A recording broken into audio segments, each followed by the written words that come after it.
Então, aqui na lousa, como os irmãos podem ver, eu escrevi aqui os assuntos, né, que envolvem essa aula. Eu não dei um nome específico para ela ainda, mas nós vamos falar sobre teologia reformada, que é a teologia tradicional, certo? Que sofre uma reforma na reforma protestante, né? Essa teologia, ela está, o sinônimo dela muitas vezes é o calvinismo, e dentro dessa teologia reformada, desse calvinismo, a gente vai tratar sobre a ideia de destino, né? Tem no calvinismo a predestinação, e a gente quer falar sobre a soberania de Deus, sobre a vontade de Deus, né? E o destino que Deus traz, as determinações de Deus. Então, por quê?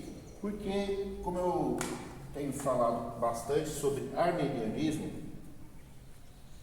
parece às vezes que a teologia do calvinismo ela tem aquele aspecto negativo de dupla predestinação, aquelas coisas que a gente já abordou, e às vezes a gente pode pensar que ela deve ser colocada um pouco de lado, mas ela é muitíssimo importante, tá? Então a gente precisa tratar as duas teologias, tanto a arminiana como a calvinista, de maneira bastante equilibrada. E por isso, então, essa aula abordando especificamente essa questão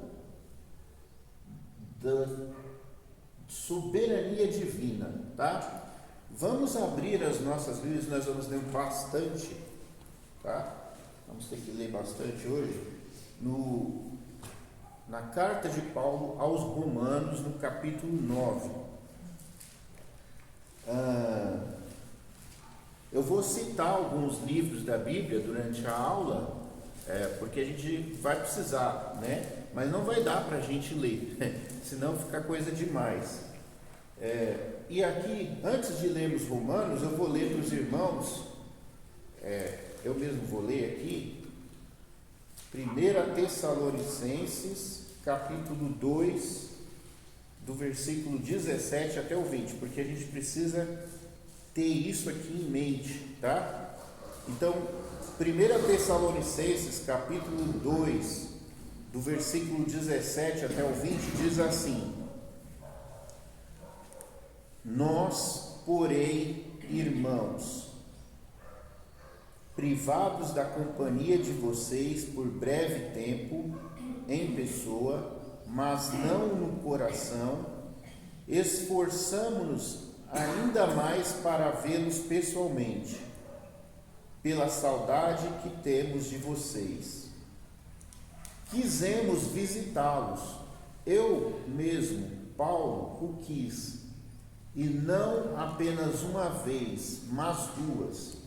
Satanás, porém, nos impediu. Pois, quem é a nossa esperança, alegria ou coroa em que nos gloriamos perante o Senhor Jesus na sua vinda? Não são vocês? De fato, vocês são a nossa glória e a nossa alegria. Então, o que eu quero enfatizar nesse pequeno pedaço de texto é que o apóstolo Paulo, ele declara a vontade dele, que por duas vezes ele quis ir visitar os irmãos, mas ele foi impedido por Satanás, né?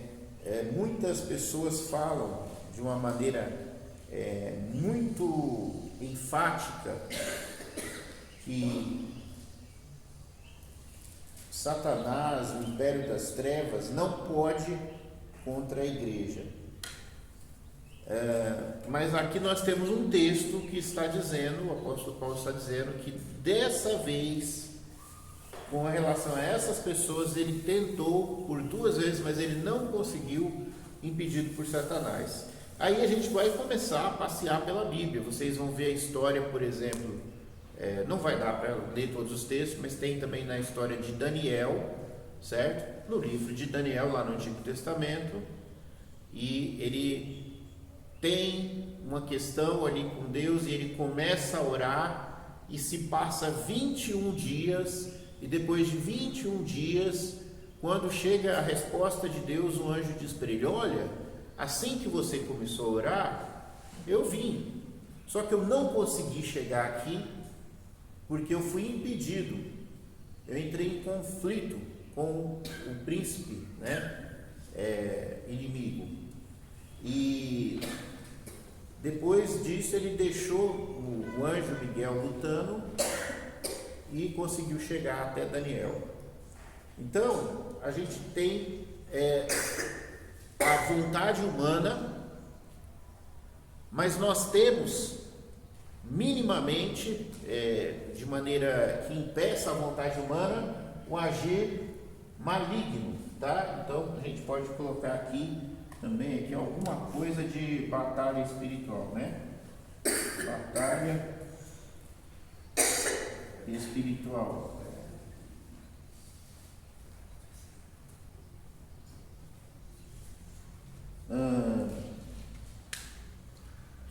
O poder do inimigo, ele é pequeno.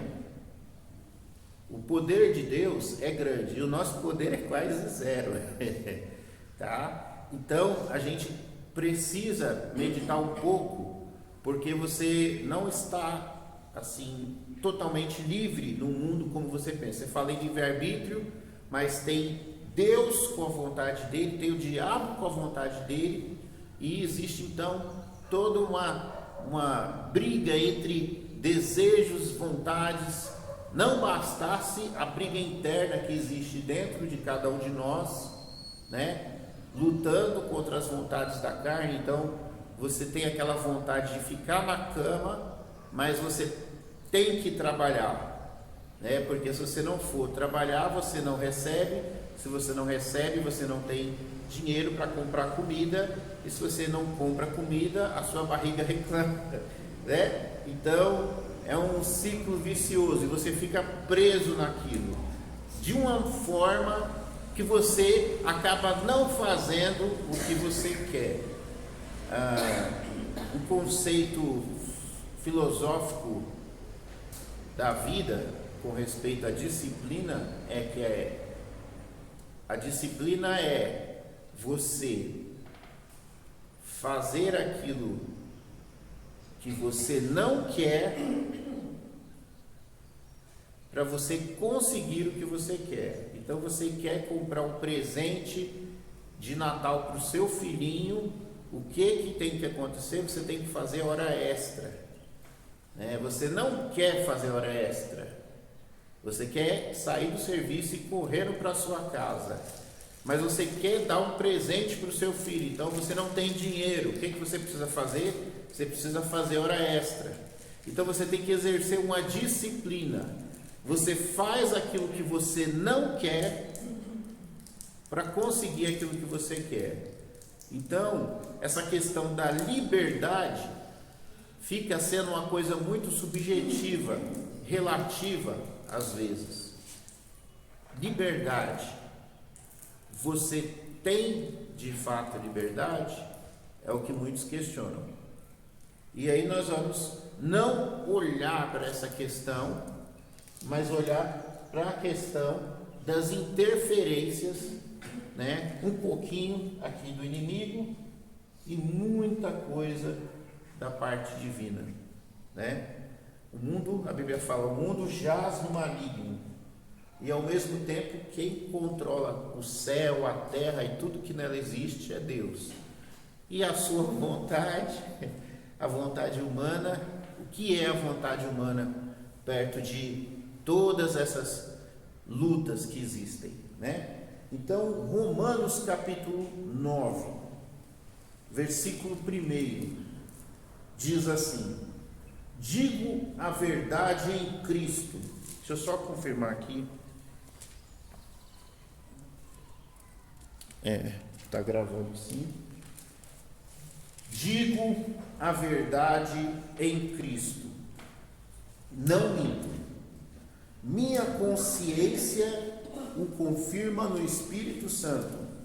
Tenho grande tristeza e constante angústia em meu coração, pois eu até desejaria ser amaldiçoado e separado de Cristo por amor de meus irmãos, os da minha raça, o povo de Israel.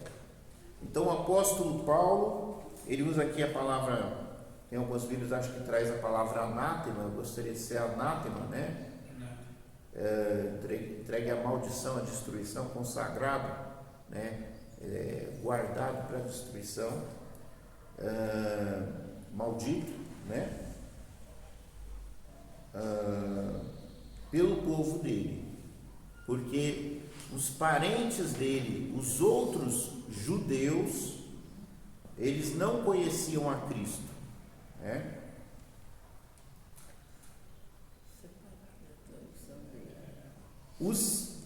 Da minha raça, o povo de Israel, deles, Paulo está falando desse povo, o povo judeu, deles é a adoção de filhos, deles é a glória divina, as alianças, a concessão da lei, a adoração no templo e as promessas. Deles são os patriarcas, e a partir deles se traça a linhagem humana de Cristo, ou a linhagem humana do Messias, né? Que é Deus acima de todos, bendito para sempre. Amém. Não pensemos que a palavra de Deus falhou. Em algumas Bíblias a tradução vai dizer: não pensemos que a palavra de Deus haja falhado, né? Pois nem todos os descendentes de Israel são Israel, ou nem todos os descendentes, né, são os judeus e outros textos, né, são israelitas. Nem por serem descendentes de Abraão passaram todos a ser filhos de Abraão. Ao contrário, por meio de Isaque, a sua descendência será considerada. Noutras palavras, não são os filhos naturais que são filhos de Deus. Isso aqui, ele está referindo à história de Abraão, que primeiro, antes de ter Isaque, Abraão teve um filho chamado Ismael com a empregada, porque naquela época, conforme o costume na terra, costume dos povos, conforme a lei, a mulher que não podia ter filhos, ela poderia pegar a empregada e falar: olha, vamos ter um filho com a barriga de aluguel aqui da empregada, né? Então você vai ficar com ela, vamos ter um filho com essa mulher, e esse vai ser o filho que Deus prometeu. Eles tentaram, né, esse processo normal, que era normal, tá? Não tinha nada de anormal sobre isso naquela época. Tentaram dar essa ajudinha para Deus, pensando que assim a promessa ia ser cumprida. Quando Sara teve o filho vindo de dentro dela mesma, ela falou: olha, não dá, agora nós temos um problema, porque eu tenho filho meu e seu de verdade, que é a promessa de Deus se cumpriu, não da maneira como nós esperávamos, mas de uma maneira milagrosa. E agora esse daí que está aí, que é o seu filho com a empregada, ele não vai ser herdeiro seu junto com o meu filho, que é o filho da promessa. Manda a empregada e o filho embora. Aí Deus falou com Abraão: ouve a sua mulher. E Abraão teve que dispensar a empregada e o filho, né? Aí depois o anjo apareceu, ajudou a empregada e tal, e surgiu então uma descendência de sangue de Abraão, mas que não é herdeira da promessa de Deus. Então é o que o apóstolo Paulo está falando, que não é uma questão de sangue que vai fazer com que alguém seja povo de Deus. Então o apóstolo Paulo está olhando lá para o Antigo Testamento e está tirando esse princípio da palavra de Deus de lá, daquela situação, está falando: olha, não adianta apenas ser de sangue, é preciso ser fiel à aliança de Deus, né? Continuando, Em outras palavras, não são os filhos naturais que são filhos de Deus, mas os filhos da promessa é que são considerados descendência de Abraão. Pois foi assim que a promessa foi feita: no tempo devido virei novamente e Sara terá um filho. E esse não foi o único caso. Também os filhos de Rebeca tiveram um mesmo pai, nosso pai Isaque. Todavia, antes que os gêmeos nascessem ou fizessem qualquer coisa boa ou má, a fim de que o propósito de Deus, conforme a eleição, permanecesse, não por obras, mas por aquele que chama, foi dito a ela: o mais velho servirá ao mais novo. Como está escrito: amei Jacó, mas rejeitei Esaú. Então, o que acontece? Paulo agora está pegando outra história da palavra de Deus, logo depois da história de Abraão. Então nós conhecemos o Deus do povo hebreu, o Deus de Israel, o Deus dos judeus, como o Deus de Abraão, o Deus de Isaque e o Deus de Jacó. Então Abraão teve 2 filhos, Ismael e Isaque, no mínimo, tá? No mínimo, só para começo de conversa. Quem recebeu a promessa e deu continuidade ao relacionamento de Abraão? Lembram que Abraão se tornou família de Deus quando ele entrou em pacto, em aliança com Deus, e recebeu uma marca tribal? Então Abraão era da família de Deus, mas quem continuou, apesar de Ismael ter também a circuncisão, quem continuou realmente foi Isaque, o filho legítimo de Abraão. Isaque teve 2 filhos gêmeos, né? Nasceram 2 filhos da mesma mulher, Jacó e Esaú. Quando eles ainda não tinham nascido, antes deles fazerem qualquer coisa para merecer algo, certo? Deus determinou: quem vai dar sequência nessa linhagem profética é Jacó, não é Esaú. O mais novo é que vai comandar, o mais velho vai servir o mais novo. E assim foi. Independente se Jacó passou a perna em Esaú, não importa. Já estava determinado que Jacó era o escolhido. Não interessa se ele era um ladrão, trapaceiro, safado, porque ele era. Oi? Mas também não é assim, né? Ele sofreu, ele foi penalizado. Ele Não. teve que fugir, porque a coisa... Se ele sofreu qualquer penalidade depois, isso não anula o fato de que ele foi trapaceiro. O crime não compensa. Ele trapaceou, não importa se ele sofreu, se ele pagou por isso, ele é chamado de Jacó. O nome Jacó significa trapaceiro. Por isso que Deus até mudou o nome dele depois, para Israel, certo? Então, ele, segundo o nosso ponto de vista, ele não mereceria, certo?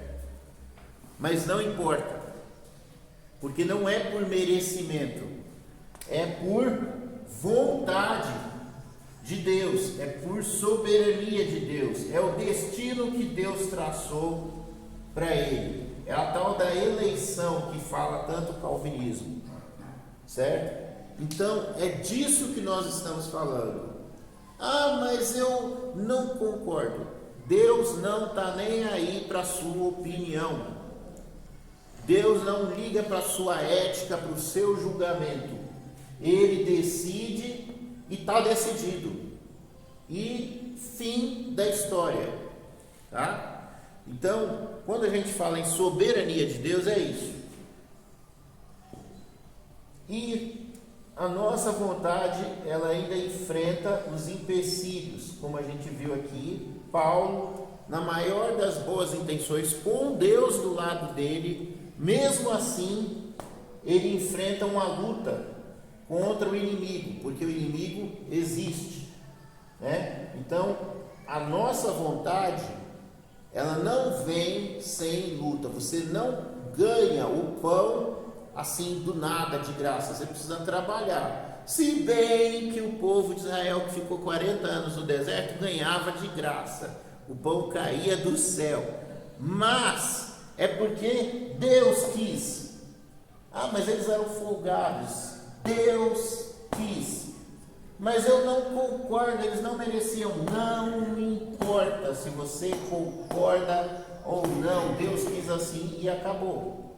Então eles ganhavam o pão sem trabalhar. Você tem que se matar para trabalhar. Deus castigou o ser humano. Do suor do teu rosto você vai ganhar o pão. Mas o povo que ficou preso 40 anos no deserto ganhava o pão sem fazer esforço. O pão caía do céu. Mas para você não cai do céu não, você tem que trabalhar, senão você morre de fome. Deus não vai te salvar, você vai morrer de fome, tá? Mas eu ainda prefiro trabalhar do que andar no deserto. Não, sim, cada um tem o seu destino, a sua história que Deus traçou. Não é se você merece, se você não merece. São os planos de Deus, e você na história que Deus escreve, você muitas vezes você é uma vírgula, você é um ponto, você é um acento, é Ele que coloca você lá, e você faz parte do plano, do propósito de Deus. Não é a sua história, é a história que Deus escreve, e você é um personagem, e Ele determina qual vai ser a sua participação, tá? Então hoje em dia tem muita gente assim, aquele pastor ali é tal, mas Deus escolheu foi aquele para ser pastor, não escolheu você, sabe? Então as coisas são assim. Mas eu não aceito. Não importa. não importa, né? Continuando. Então, que diremos? O que nós vamos dizer? Acaso Deus é injusto? De maneira nenhuma. Pois ele diz a Moisés: terei misericórdia de quem eu quiser ter misericórdia. Então Deus é mau porque tinha um irmão gêmeo, mas Deus escolheu para abençoar apenas Jacó.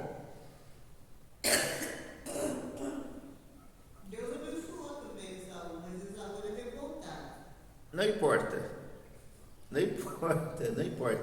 não se compara, não é essa a questão, né? O que eu quero que os irmãos vejam é o que a Bíblia está dizendo, não é o que a gente observa necessariamente, tá? Então, por exemplo, Salomão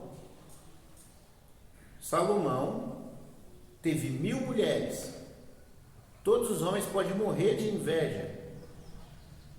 Salomão era riquíssimo, todo mundo pode morrer de inveja. Salomão era inteligentíssimo, todo mundo pode morrer de inveja. Salomão era o governador, todo mundo pode morrer de inveja. Ele viveu numa época de paz, todo mundo pode morrer de inveja. Pode dizer que Salomão não valia um centavo, Salomão era um mulherengo, mas o Davi, que era um homem segundo o coração de Deus, também era mulherengo. Só que Davi penou, Davi passou por muita guerra. Mas quem ficou de boa foi o filho dele. Está entendendo a questão? Deus permitiu que Salomão desfrutasse de tudo o que ele quisesse. Literalmente. E ele literalmente desfrutou de tudo que ele quis. E ninguém pode dizer um A contra isso, porque não importa a nossa opinião, a história que Deus permitiu, o que Ele escreveu, o que Ele determinou, ou o que Ele permitiu que acontecesse, é com Ele. Não importa se a gente gosta ou não da história, se ela é bonita ou não, não importa. O fato é Deus que determina. Você pode ter 1000 mulheres? Não, mas Salomão teve. Não é para você ter. Salomão, Deus deu para Salomão aquilo. Você Não pode. Ah, mas Deus é injusto. Não é. Ele faz o que Ele quer. Ah, mas isso é imoral. Não é da sua conta. Você não pode, você não tem direito de julgar a moralidade de Deus. Deus não é julgável pelos seus padrões morais e éticos. Deus não se encaixa no politicamente correto. Deus não senta num tribunal para ser julgado por você. Você não prende algemas em Deus e arrasta Deus para qualquer coisa. Você sim, Deus pega você e te aperta. Mas você não pode fazer absolutamente nada contra Deus. Por exemplo, tenta dar um soco assim no vento e ver se vai mudar alguma coisa na vida, no universo, porque você está bravinho, porque você está esperneando, porque você está chorando. Não muda nada, absolutamente nada. Você é completamente impotente diante da vontade de Deus. É essa a ideia de soberania. Deus faz o que Ele quer, como Ele quer, quando Ele quer, com quem Ele quer, e ninguém, por mais que reclame, por mais que chore, pode fazer coisa alguma a respeito disso. Ah, mas isso é opressor, isso é tirânico. Não importa. Não importa se você pensa isso. Não vai mudar o fato. Ah, então, por exemplo, a pessoa nasceu lá na África, no meio do deserto, passando fome, viu os irmãozinhos morrer de fome, só ele sobreviveu. Aí ele vai ficar com raiva de Deus, vai ficar discutindo com Deus. Que discuta, é uma perda de tempo, é inútil. Foi assim a história que ele viveu. Deus permitiu, não é que Deus quis aquela miséria, porque quando Deus criou o ser humano, Deus criou o ser humano dentro do paraíso. Quem se colocou nessa situação horrível foi o próprio ser humano. Mas não adianta. Então a pessoa vai reclamar. O mudo, né? A Bíblia vai falar, vai dizer para Deus: por que eu não falo? Ou o surdo vai argumentar com Deus: por que eu não ouço? Deus fala: você é um boneco de barro, você é um vaso de barro. Você vai virar para mim um objeto de barro, um copo assim, vai falar: por que você me encheu com água? O que um copo de água pode fazer a respeito da minha vontade de encher ele de água? Absolutamente nada. Assim é a humanidade, tá? Então, a ideia de soberania, ela é contra nós. Sabe por quê? Porque nós somos maus, porque nós somos pecadores. E o que nos revolta contra a soberania de Deus é o espírito de rebeldia, é o pecado, porque a nossa função como ser que foi criado é apenas a de gratidão por ter chegado a existir. Se Deus fez você assim igual uma caneta, né, sem dois braços e duas pernas, você tem que glorificar Ele, porque você chegou a existir, porque nem isso você poderia ter alcançado, essa graça de Deus de ver a luz do dia.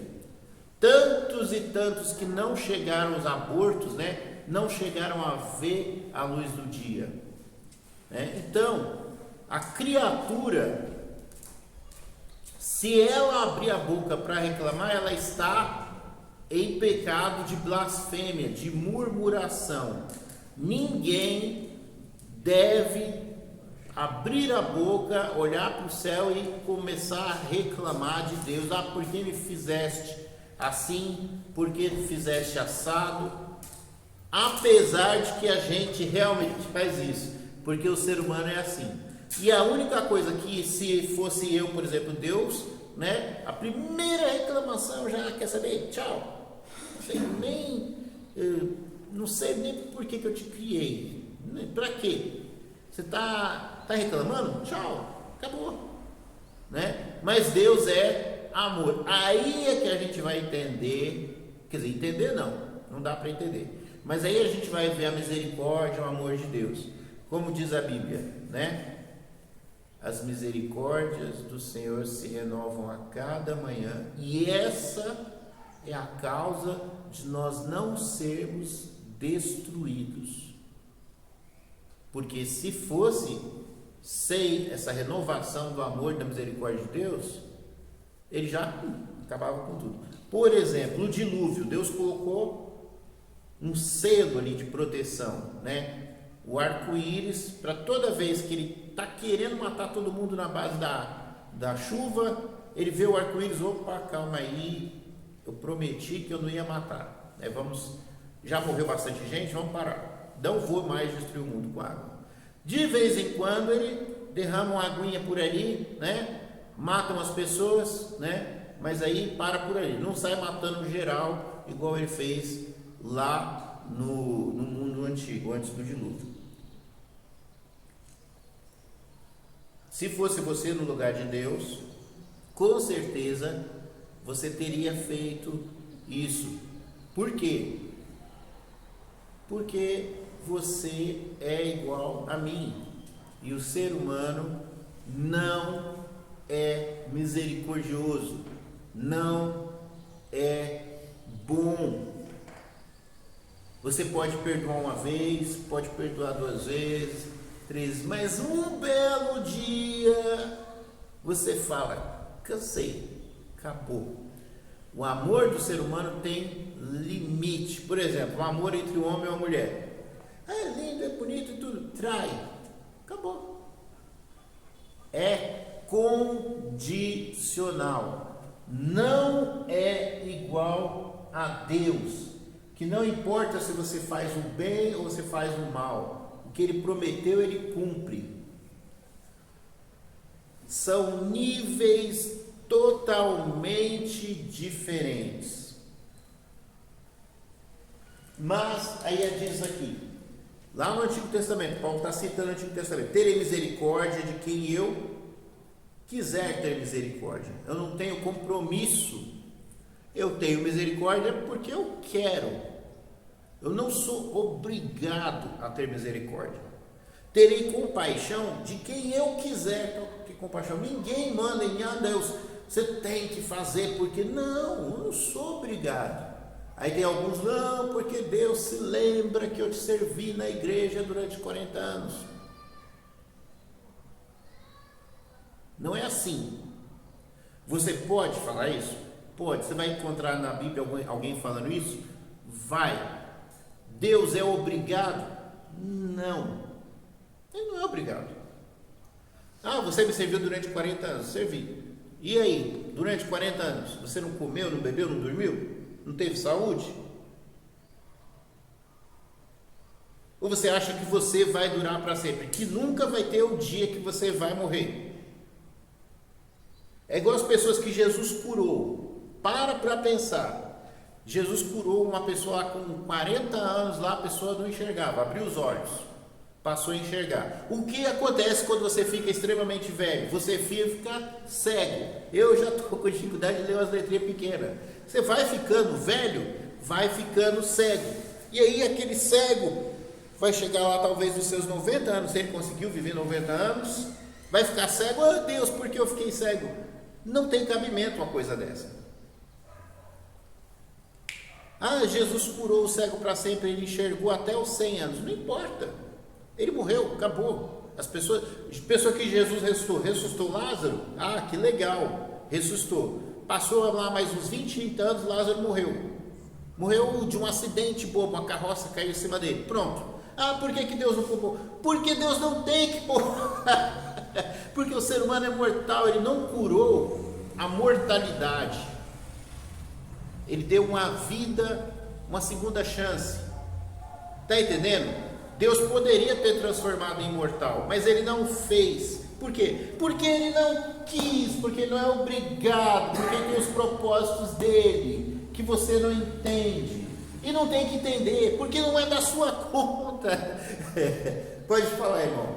Ô pastor, é muito interessante essa colocação, que realmente Deus não é obrigado, se Ele quiser, realmente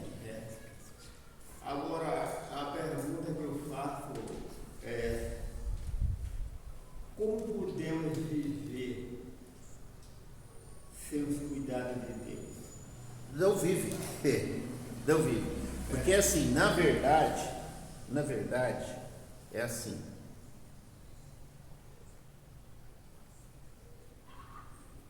Imagina que você é sabe quando a gente arranca um pedacinho de papel assim? Um pedacinho de nada, rasgou um pedacinho assim da Bíblia, tem aquele pedacinho de papel. Você jogar ele dentro de um balde de água, aquele pedacinho de papel vai ser molhado. A água está ao redor do pedacinho de papel, mas ele vai ensopar o papel. Então, assim é Deus na existência. Deus, ele está em todo lugar, atravessa você, certo? E essa é a vida. Deus é a vida, né? Então, se você vive, é porque você respira Deus. Não estou dizendo que Deus é meramente o ar, que Deus é meramente o sol, que Deus é meramente o calor. Não estou falando isso. Mas eu estou dizendo que se você vive, é porque você está na presença de Deus. Deus mantém você vivo. Se Deus retira a sua graça, a sua misericórdia, você morre. É por isso que, quando o ser humano quebrou a comunhão com Deus no jardim do Éden, Deus fala: você vai morrer, porque o homem deu um passo para longe de Deus naquele momento. E longe de Deus existe, ausente de Deus, não tem como você sobreviver, porque Deus, como diz a Bíblia, Deus é luz. Não é que Deus é o sol, mas Deus é aquilo que é essencial para a vida. A luz é essencial para a vida, né?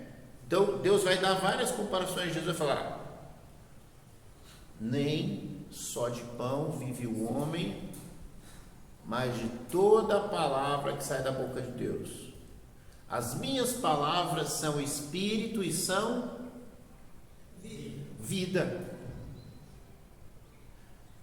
As minhas palavras são espírito e são vida. Não é apenas do pão que você come, mas você necessita de ouvir a palavra de Deus para você viver. É o que te mantém vivo. Senão o ser humano já tinha se desesperado, já tinha se enforcado, se matado, né? Porque precisa de Deus. Continuando, versículo 16 do capítulo 9 de Romanos. Portanto, isso não depende do desejo ou do esforço humano. Quando a gente fala em arminianismo, quando a gente fala em livre-arbítrio, a gente fala que a pessoa tem que trabalhar para ela ter o que comer, a gente está falando em meritocracia, a gente está falando em esforço humano. Precisa se esforçar? Precisa. Isso é fato, isso é lógico, é racional. Mas quando a gente vai olhar a partir desse ponto de vista aqui da soberania de Deus, é aquele texto que vai dizer lá em Tiago: olha, não diga no seu coração, daqui um ano eu vou para tal cidade, vou ficar lá um ano, vou trabalhar, vou ganhar dinheiro e vou voltar rico. Vou lá nos States, lá nos Estados Unidos.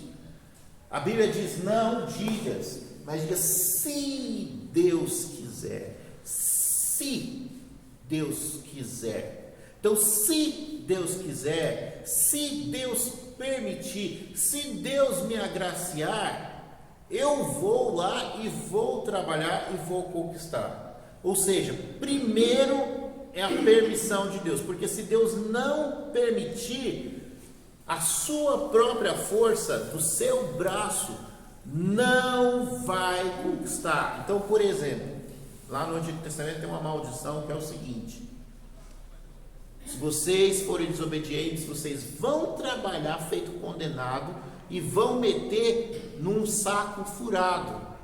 Vai colocar o cereal num saco furado e você vai perder o seu trabalho. Você vai ser amaldiçoado. Você vai trabalhar para ganhar 1000 sacas de trigo e você vai ficar só com 100, porque o resto vai se perder, vai se estragar. Que eu vou mandar praga dos bichos, eu vou mandar furacão, eu vou mandar terremoto, eu vou mandar enchente. Se Deus quiser que você não prospere com a força do seu braço, se Ele quiser travar você e fazer com que você não seja próspero, Ele faz isso. Por isso que a questão é andar junto com Deus. Deus abençoa, Ele abre as portas. Não anda junto com Deus, Deus amaldiçoa. E aí o que vai acontecer? Você vai plantar e outro vai comer do seu trabalho. Você não vai conseguir a maldição, tem lá na Bíblia, no Antigo Testamento. Você não vai usufruir do seu trabalho. Você vai tomar uma mulher por esposa, outro vai ficar com ela. São várias e várias maldições. Porque a sua prosperidade não depende apenas da sua boa vontade, do seu esforço, da sua diligência, da sua inteligência. Aí a gente fala nos dias de hoje, tem um montão de igreja usando técnica de administração, técnica de marketing, coloca um salão numa avenida, faz como se fosse uma loja, coloca os músicos, os melhores músicos, paga os músicos, várias e várias estratégias, mas isso daí não dá resultado como Deus espera. Você pode até encher a igreja de religiosos vazios, mas não de pessoas que são realmente abençoadas por Deus, agraciadas por Deus. Vamos continuar aqui.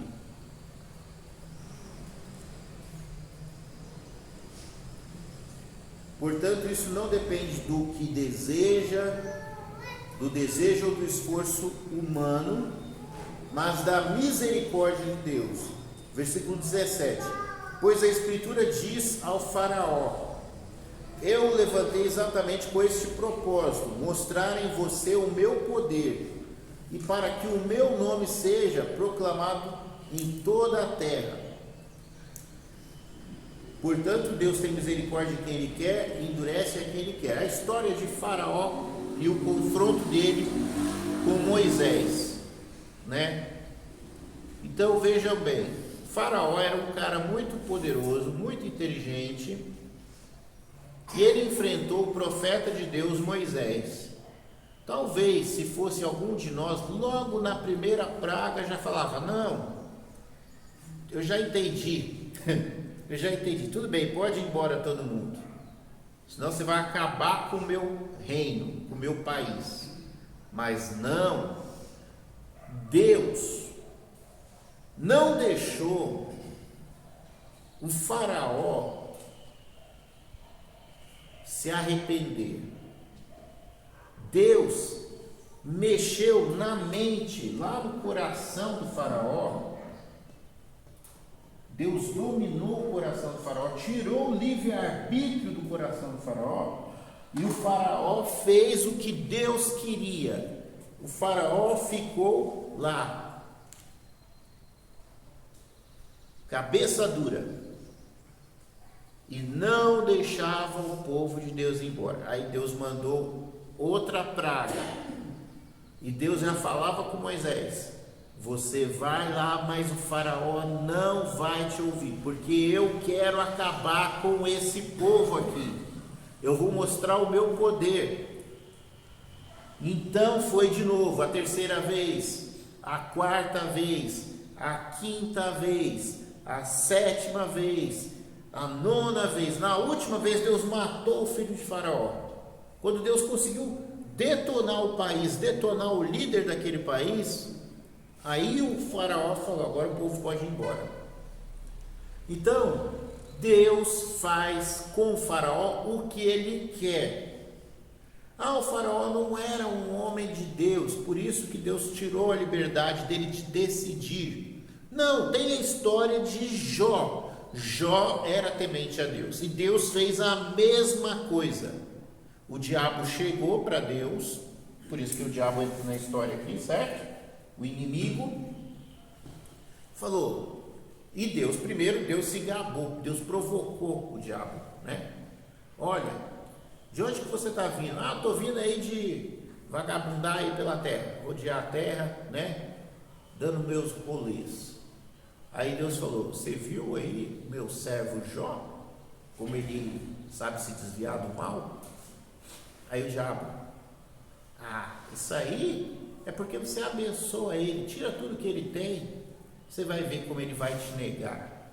Provocou, né? Deus provocou o diabo fez a jogada dele e falou, não, né?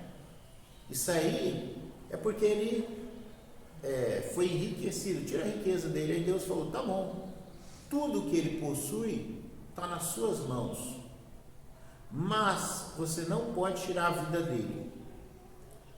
Aí o diabo foi, acabou com as riquezas que Jó tinha rebanho disso, rebanho daquilo. O diabo foi, jogou furacão, assaltante, né? Desceu o raio lá, matou o rebanho, o relâmpago. Por último, o diabo foi e matou os filhos de Jó. Ele fez ali um terremoto ali, sei lá, e a casa, o teto da casa lá caiu e matou todo mundo. Estava todo mundo na festa, matou todo mundo. Só sobrou o Jó e a mulher, na miséria. Aí, o diabo voltou, Deus foi lá e, de novo, e aí, você viu o que você fez? Não adiantou nada, ele continua comigo. Você falou que era só tirar tudo dele, você tirou tudo, e ele continua sendo fiel. Aí o diabo falou, isso aí é porque ele é um arrogante, sabe? Faz o seguinte, ele não se importa com nada nem dele mesmo. Se você tirar a saúde dele, aí ele vai te blasfemar, porque tudo que atingiu foi a riqueza, os filhos, mas o que ele se importa mesmo é com ele mesmo, que o ser humano é assim. Eu conheço o ser humano, então se você mexer com a carne dele, a saúde dele, aí sim ele vai te negar. Aí Deus falou, tá bom, você pode tirar a saúde dele, só não pode matar ele. Aí o diabo foi e encheu Jó de cima a baixo de doença, e era aquela doença infernal, porque o Jó tinha que pegar um pedaço de telha ali, de barro, e ficava se raspando, se coçando, era o inferno. E aí vieram os amigos de Jó, e a gente às vezes não percebe que os amigos de Jó estava com a doença física e já tinha perdido tudo, mas os amigos de Jó, eles vêm para mexer com o psicológico de Jó.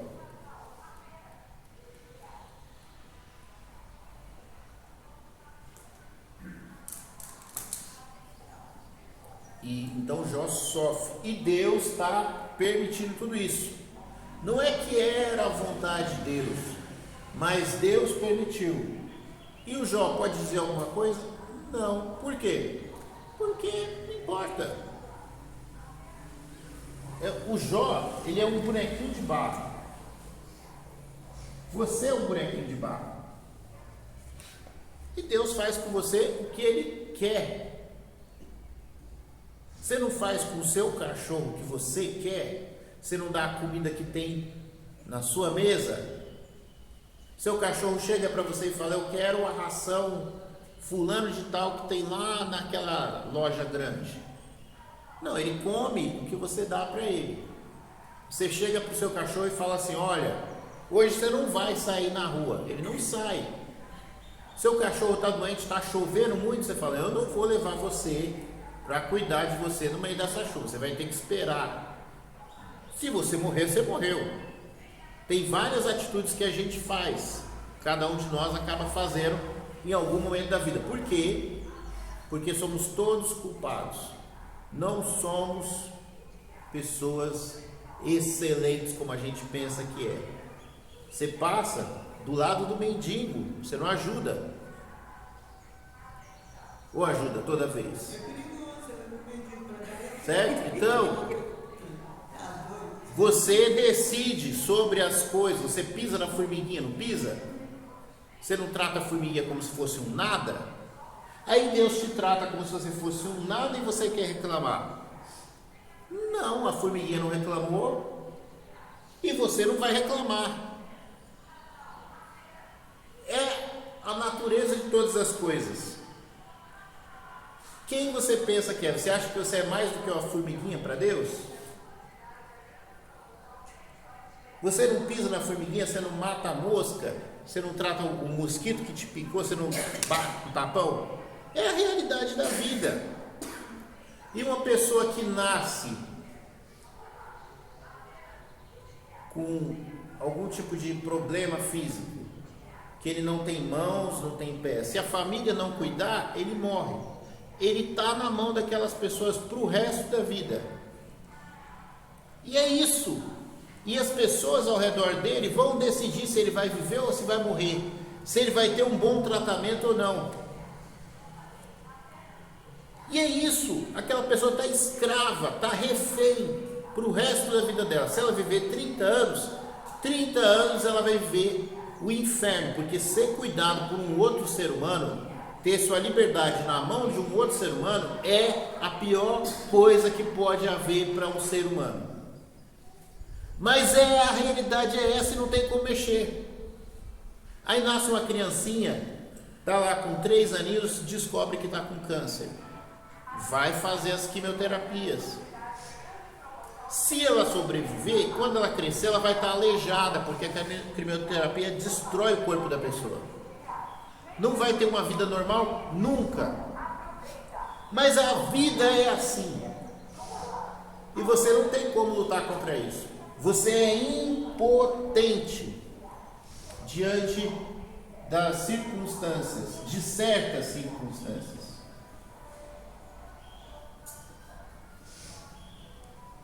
Mas a gente está numa época que o ser humano ficou besta, quer reclamar de tudo, não aceita nada, quer mudar. Daqui a pouco o ser humano vai falar assim: eu quero que, vai chegar lá no médico, implanta aí umas asas de águia em mim, porque eu quero sair voando. Porque assim, perdeu o juízo, acha que pode tudo, não aceita mais os limites, né? Mas a pessoa que tente, né? Coloca as asinhas por maior que seja as asas que ele implantar nas costas, e pula lá do prédio para ver se vai voar. Vai ser bem legal isso aí. Eu vou rir pra caramba. E aos que predestinou também chamou, e aos que chamou também justificou, e aos que justificou também glorificou. Que diremos, pois, diante dessas coisas? Se Deus é por nós,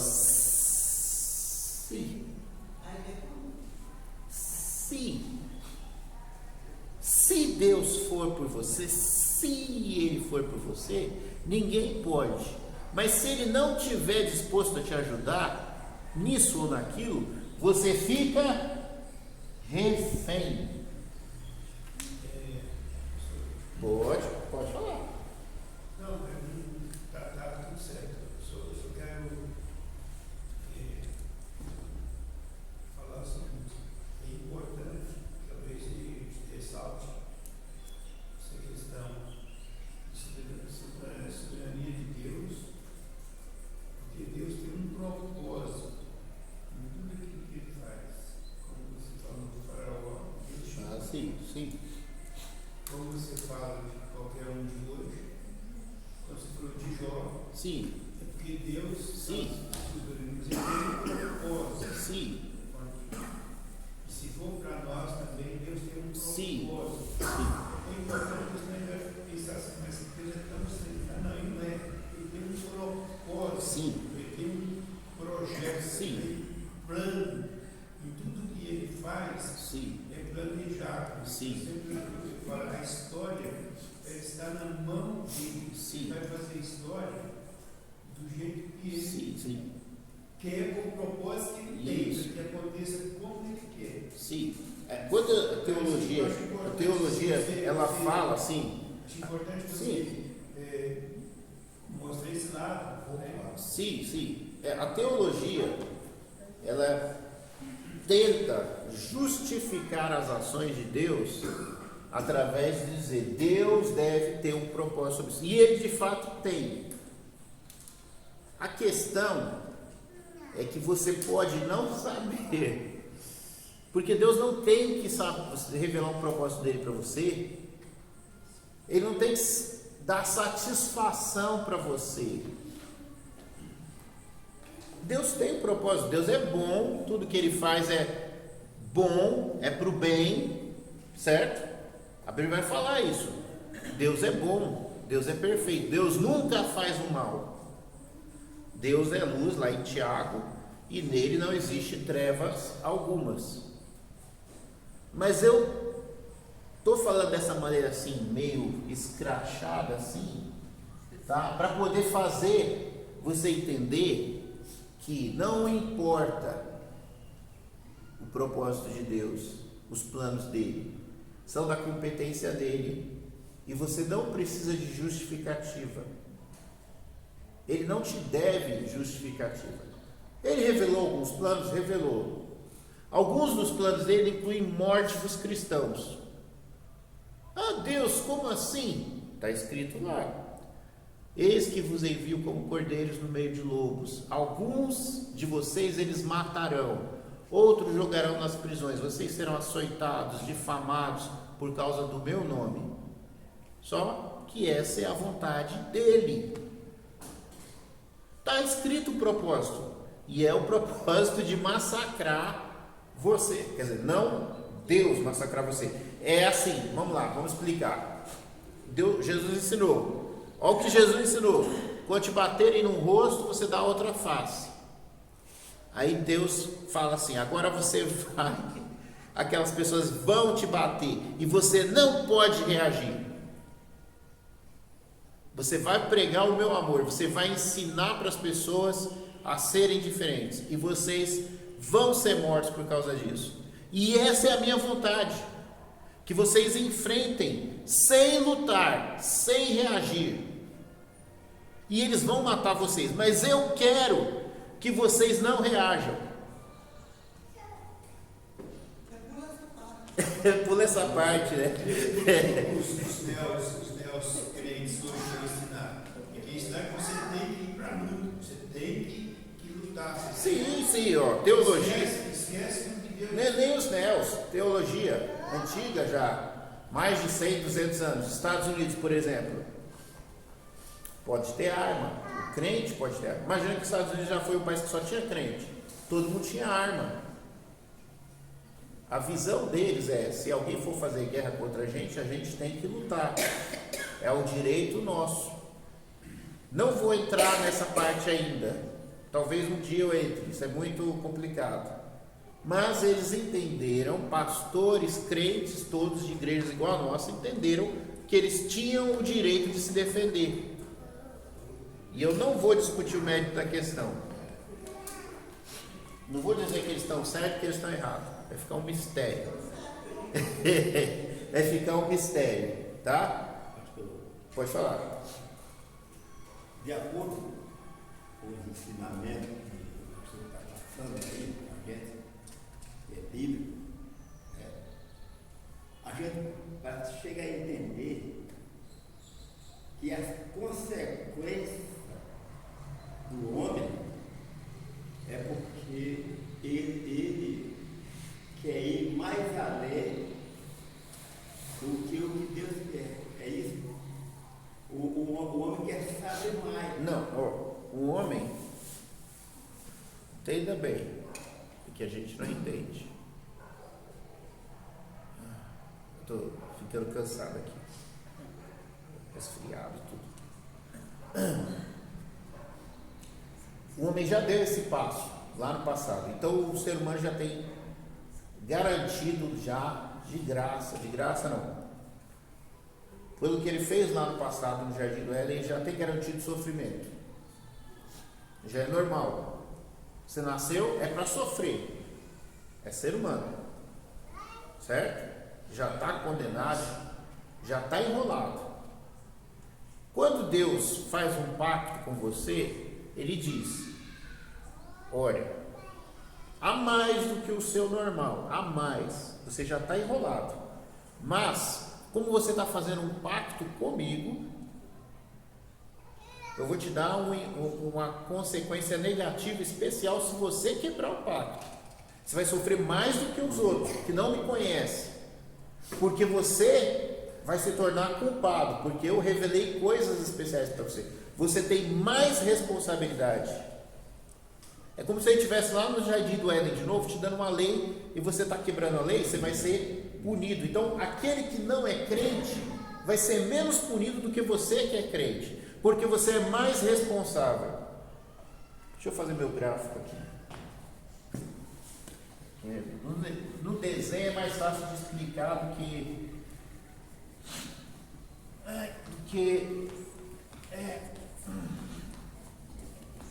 aí eu falo assim: não, Deus, eu vou dar uma aula, me dá uma saúde perfeita. Deus fala: você vai sem saúde mesmo. Não, mas eu vou dar uma aula para ajudar aí a sua obra. Não, problema seu, você tem que fazer o serviço, com chuva, sem chuva, não interessa, se vira. Gráfico: Deus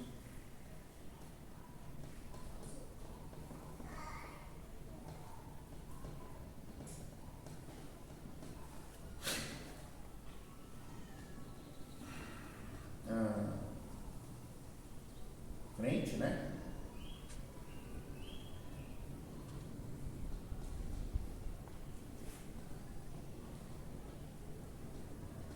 Crente aqui é um crente verdadeiro, não é qualquer um não, tá? Hoje em dia qualquer um diz que é crente. Não crente. E esse não crente, ao mesmo tempo que ele é um não crente, ele é um não judeu, porque o crente é judeu, tá? Verdadeiro judeu legítimo. Como eu já expliquei na aula passada, legítimo. Não judeu, que é o tal do gentio. Então, esse aqui não é gentio mais, ele é Israel de Deus. Como eu acabei de explicar no começo da aula, não é simplesmente porque é descendência de sangue, é por ser escolhido por Deus, por ter a promessa de Deus e guardar a promessa. Esse aqui não aceita o Messias, Jesus, por isso eles têm problemas. Então, proximidade com Deus.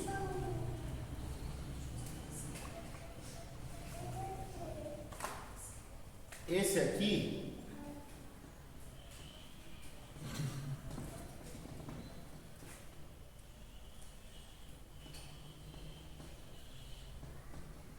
certo? Então esse daqui, quanto maior, crente, quanto maior a proximidade com Deus, mais responsabilidade ele tem. Esse daqui conhece um pouco de Deus, mas ele não conhece totalmente porque ele não quis. Tem uma medida de responsabilidade. E esse aqui não conhece nada. Tem aquela responsabilidade do Jardim do Éden. Tá? Então, que fique bem claro essa questão toda que eu estou colocando aqui. Deus, quanto mais próximo de Deus, mais abençoado você é, mais cobrado você é.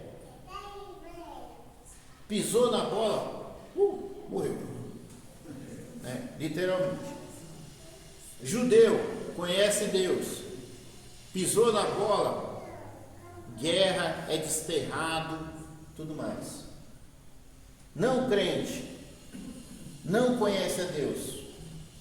Pisou na bola, o básico que foi dado para todo ser humano. Com dor comerás todos os dias da sua vida, suor teu rosto ganhará o teu pão. Vai enfrentar espinho, vai enfrentar todo tipo de dificuldade. A mulher vai ter dor na hora da gravidez, certo? Todas as maldições básicas. Aqui, um pouco mais de maldição se você fizer as coisas erradas, porque você conhece um pouco mais. Responsabilidade menor. Aqui é o topo. É o topo. Aí dá para a gente começar a entender por que o Jesus falou que os crentes iam morrer, né? A responsabilidade. Mais próximo de... você quer ser profeta? Não, porque na televisão é fácil, né? Se diz apóstolo, se diz profeta de Deus, se diz não sei o que. Na Bíblia, nunca vi um apóstolo, um profeta de Deus andar de carrão. De avião. Tá gordo. Come muito bem, vive muito bem. Todos os profetas de verdade, apóstolos de verdade, Paulo fala: ninguém me incomode, porque eu trago no meu corpo as marcas de Cristo. De tanto que ele tinha sofrido, apedrejado, açoitado, mordido por cobra, tá? Então, quanto mais próximo de Deus, mais consumido você pode ser pela guerra espiritual. O diabo vai... Jó. O diabo tinha todo mundo para implicar, mas o que ele foi implicar? Com a pessoa que Deus mais estava amando, porque Deus falou: olha só o meu servo Jó, como ele não cai nas ciladas, como ele sabe se desviar do mal. Deus se gabando de Jó. O diabo foi justamente mexer com aquela pessoa. Então, essa relação aqui é uma questão de lógica. Pode falar. O pastor queria falar? Não, eu posso falar. E nessa questão do Jó que você está colocando aí, voltando aqui ao assunto, o propósito de Deus é ensinar os seus outros servos no caos, né? Jó é um servo fiel, temente.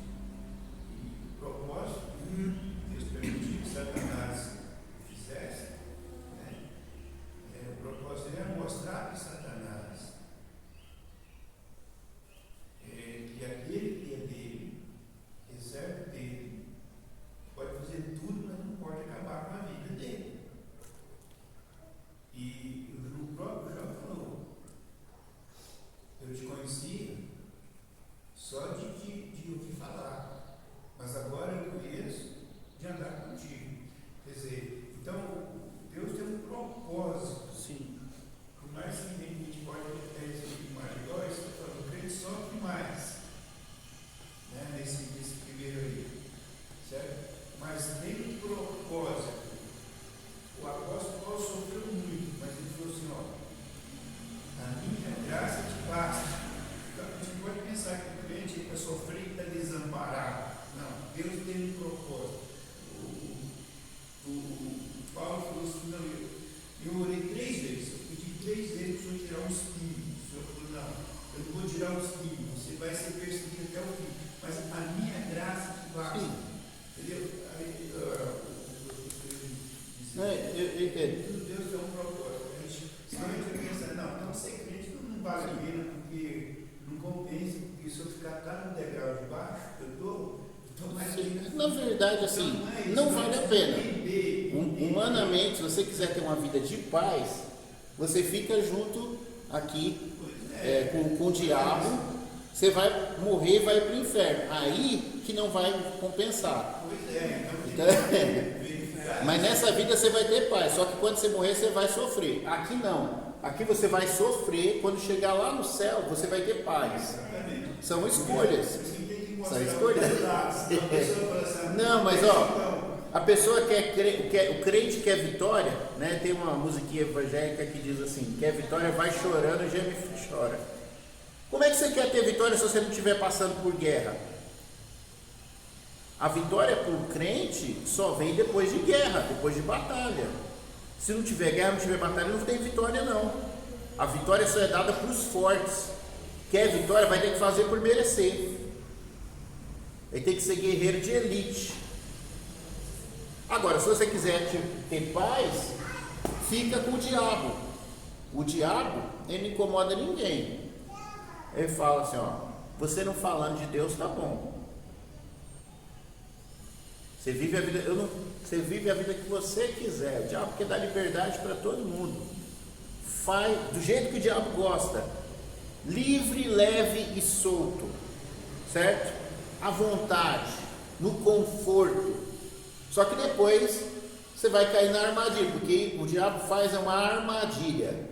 É a rã na chaleira. Você coloca a rã no fogão, na panela de água ali, liga o fogo, aquela água vai esquentando e a rã não pula fora, porque a rã é um réptil. Os répteis são animais biotérmicos.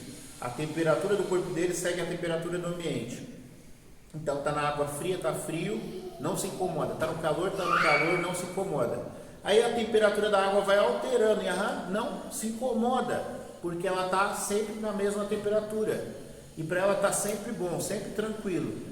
Só que a temperatura sobe até o ponto que ela colapsa. A água vira vapor e a rã morre. Eu nunca vi, deve explodir, né? Eu não sei como é que acontece. Fica cozida, sei lá. Eu sei que morre. Assim é o diabo. O diabo é inteligente. O diabo fala assim, ó, você preocupa, eu me preocupo por você. Vive aí sua vida, deixa que eu cuido de tudo. Deixa que eu cuido de tudo, tá? Não se preocupa por nada. Não estressa não, eu cuido. Fica aí de boa, tranquilo. Não se estresse por nada. Come, futebol, cervejinha, picanha, certo? Fica aí de boa. Aproveita. Não se preocupa com nada. Não se preocupa com nada não. Eu vou te dar tudo o que você precisa. Não luta. Não luta. Não, o diabo chegou para Jesus, eu vou te dar todos os reinos da terra. É tudo meu, eu vou te dar tudo. Basta você me adorar, tá? Então, agora, se você quiser ter liberdade, você vai ter que lutar. O importante é a gente pensar que por mais que se viva 120 anos aqui, vamos morrer. Ah não, essa vida aqui é uma ilusão. Mas na eternidade, Essa vida, ela é uma ilusão. É uma ilusão. Qualquer coisa que você for conquistar, eu quero casar, ter filhos, é uma ilusão. A felicidade, não existe felicidade, existe alegrias, sequências de alegrias. Felicidade é com Deus no céu, é um estado que não altera. Na vida você vai ter alegria, tristeza, alegria, tristeza, alegria, tristeza, alegria, tristeza, alegria, tristeza. Senão não é ser humano normal. Senão não é vida. Então vai nascer, gente do seu lado, vai morrer, você vai enterrar. A sua vida é isso. Se eu falar coisa diferente disso, é mentira. É mentira. E você não trabalha não para você ver se você vai comer o pão. Não vai comer pão nenhum. Deus não vai te ajudar. Deus não ajuda a gente que não trabalha. Vamos lá. Mas algum de vocês dirá, então por que Deus nos culpa? Por que Deus reclama dos nossos pecados? Porque nós só estamos fazendo aquilo que nós fomos destinados. Se é Deus que manda em tudo, você não tem liberdade, é Deus que é o culpado. E aí Deus vira para a pessoa e fala, irmão, eu não quero saber, você é culpado e pronto. Isso aí é o que pega. Isso é o que confunde as pessoas, que é o que Paulo está falando. Eu falei aqui, mas Paulo está falando, ó, verso 19 do capítulo 9. Mas algum de vocês me dirá, então por que Deus ainda se culpa? Ainda nos culpa? Pois quem resiste à sua vontade? Aí Paulo vai falar, mas quem é você, ó homem, para questionar a Deus? Acaso aquilo que é formado pode dizer ao que o formou, por que me fizeste assim? O oleiro não tem o direito de fazer do mesmo barro um vaso para fins nobres e outro para fins desonrosos? E se Deus, querendo mostrar a sua ira e tornar conhecido o seu poder, suportou com grande paciência os vasos de sua ira, preparados para a destruição, que dizer se ele fez isso para tornar conhecidas as riquezas da sua glória aos vasos de misericórdia, que preparou de antemão para sua glória, ou seja, a nós, a quem também nos chamou, não apenas dentre os judeus, mas também dentre os gentios, como ele diz em Oséias: chamei meu povo a quem não é meu povo, e chamarei a minha amada a quem não é minha amada. E acontecerá que no mesmo lugar em que se lhes declarou: vocês não são meu povo, eles serão chamados filhos do Deus vivo. Isaías exclama com relação a Israel: embora o número dos israelitas seja como a areia do mar, apenas o remanescente será salvo, pois o Senhor executará na terra a sua sentença rápida e definitiva. Como anteriormente disse Isaías: se o Senhor dos exércitos não nos tivesse deixado descendentes, já seríamos como Sodoma e semelhantes a Gomorra. Que diremos, pois, então? O apóstolo Paulo falando: os gentios que não buscavam a Deus, não buscavam a justiça, a obtiveram. Uma justiça que vem pela fé. Mas Israel, que buscava uma lei que trouxesse justiça, não alcançou. Então, a grande questão aqui, o pessoal está falando, por que Deus se queixa? É porque Paulo está falando que Deus rejeitou a Israel. Deus endureceu o coração do povo de Israel, como ele fez com o faraó, para que o povo de Israel abandonasse a Deus. É como se Deus falasse assim: esse povo vai ser Judas, eles vão para o inferno, porque eu quero salvar os não gentios, os não judeus agora. Então o povo aqui está conversando com Paulo: mas que história é essa, Paulo? Se é assim, então nós não podemos ir para o inferno, não podemos ser condenados, porque foi Deus que determinou, Deus que endureceu o coração. Então o judeu não pode ser culpado de ter matado Jesus na cruz. Era plano, propósito divino que eles estavam cumprindo as profecias. Jesus tinha que morrer, alguém tinha que matar Jesus.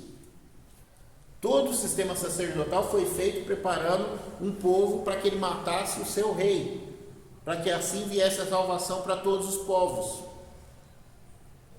Tem o sacrifício que cada judeu fazia, é um mini sacrifício, e a forma macro, a grande forma de tudo isso, que cada sacrifício individual, cada boizinho, cada carneirinho, ovelhinha que era matada, pombo, tudo aquilo simbolizava Jesus que morreria um dia por todos. Então nenhum judeu deve ser culpado. Essa é a briga, né? Predestinação, eleição. Por que Deus rejeita o judeu agora e aceita o gentio? Então o judeu vai reclamar: mas eu guardei a lei, eu me esforcei. Esse daqui que não é judeu, ele não fez por merecer. Por que eu estou sendo rejeitado? Por que o que não fez nada, o samaritano, o que nunca quis saber de Deus, o gay, o não sei o que, etc. Por que ele está chegando próximo de Deus e eu, que sou religioso, não? Essa é a questão, a confusão. Porque Jesus falou: olha, publicanos e pecadores estão entrando no reino do céu, e vocês judeus não, vocês fariseus não. Então, o que acontece? É que a lei, Jesus chega e a lei muda. A lei muda não, como é que eu vou explicar? Na própria lei, lá desde os 10 mandamentos, falava do Messias. Moisés falou lá, acho que é Deuteronômio 32, finalzinho de Deuteronômio, Moisés vai falar: vai vir um igual a mim, se você rejeitar, você vai morrer. Aí Jesus chega, o legislador, e ele vai comer com publicanos e prostitutas. É lógico que o judeu puritano, religioso, vai falar: não, Esse aí não é de Deus. Como assim? Esse daí é, como é que fala? Um hippie, é um maluco. Ele é um radical. Ele não está parecendo um profeta de Deus, porque ele está junto do povo pecador. Vejam a diferença de João Batista para Jesus. João Batista não comia comida comum, vivia no deserto, se separando de tudo e de todos para ser o melhor possível. Chega Jesus, Jesus é um cara normal, conversa com todo mundo. E João fala, é esse daí. Aí já dá dá um nó, dá um cavalo de pau, que o pessoal fala, né? O pessoal, ué, não, peraí, como assim? Ô João, esse daí não é seu seguidor? Não, João, como é que ele anda? Aí Jesus vai lá no casamento, faz vinho e bebe vinho. Certo? Então o povo, que Jesus fala, veio João, não comeu nem bebeu, vocês brigaram com ele. Veio o Filho do Homem comendo e bebendo, e vocês querem brigar com ele também. Mataram João, mataram Jesus. A questão não é os estilos. O povo era difícil mesmo. Mas o que é isso que está sendo confrontado? Paulo está falando, a maior parte, lembra que a maior parte da igreja era de judeu. E Paulo está falando, olha, Deus rejeitou o seu povo? Não, eu queria ser separado de Jesus por causa do meu povo, mas eu não posso fazer isso, certo? Mas eu amo o meu povo de paixão, só que Deus resolveu endurecer o coração do meu povo. Aí tem lá as profecias, né? Você pegar lá a profecia, acho que é Isaías, vai falar assim, ó, para que vendo não vejam e ouvindo não ouçam, para que não se convertam dos seus maus caminhos e eu os cure. Deus endureceu o seu povo para que eles rejeitassem a Jesus. Eles foram amaldiçoados, a liberdade deles foi corrompida para que a gente pudesse aceitar Jesus no lugar deles. Aí você vai falar, não, mas isso é injusto, isso é ilegal, que não sei o quê. Não importa a sua opinião, fato é fato, aconteceu desse jeito. Se você entende, se você não entende, se eu entendo, se eu não entendo, se a gente concorda, não concorda, não importa. Gente, eu quero que vocês entendam uma coisa. A teologia, ela é assim, quando você não encontra uma coisa que você não entende, você não muda ela. Você tem que entender, porque o errado é você. É você que está errado. Achou duas coisas diferentes na Bíblia que parece que não concordam, você tem que rever tudo, porque você que está entendendo errado, não é a Bíblia que está errada, tá? Então, é difícil de entender isso, esse propósito de Deus, mas é o propósito de Deus. Do mesmo jeito que ele rejeitou Esaú e ele aceitou Jacó, ele escolheu Jacó e rejeitou Esaú, ele escolheu gentios nesse momento e rejeitou aqueles que eram os crentes da época. Ele rejeitou mesmo.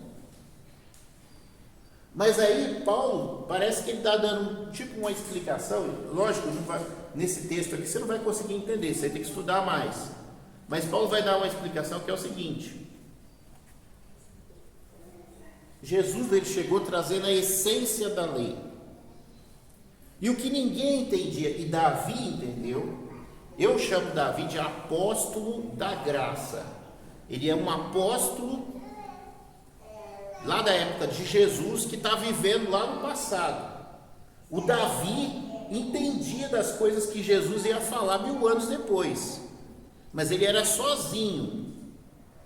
Porque Davi, ele peca, ele faz um monte de coisa errada. Só que ele não perde. Por exemplo, Saul era o rei que foi antes de Davi.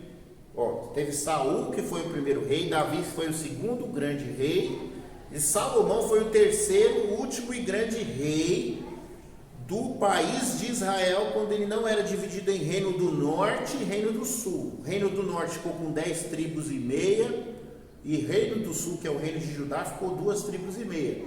Veio o primeiro exílio, levou o pessoal do norte, acabou com o pessoal do norte, virou tudo povo judeu. Veio o segundo exílio, levou os judeus para a Babilônia, depois eles voltaram.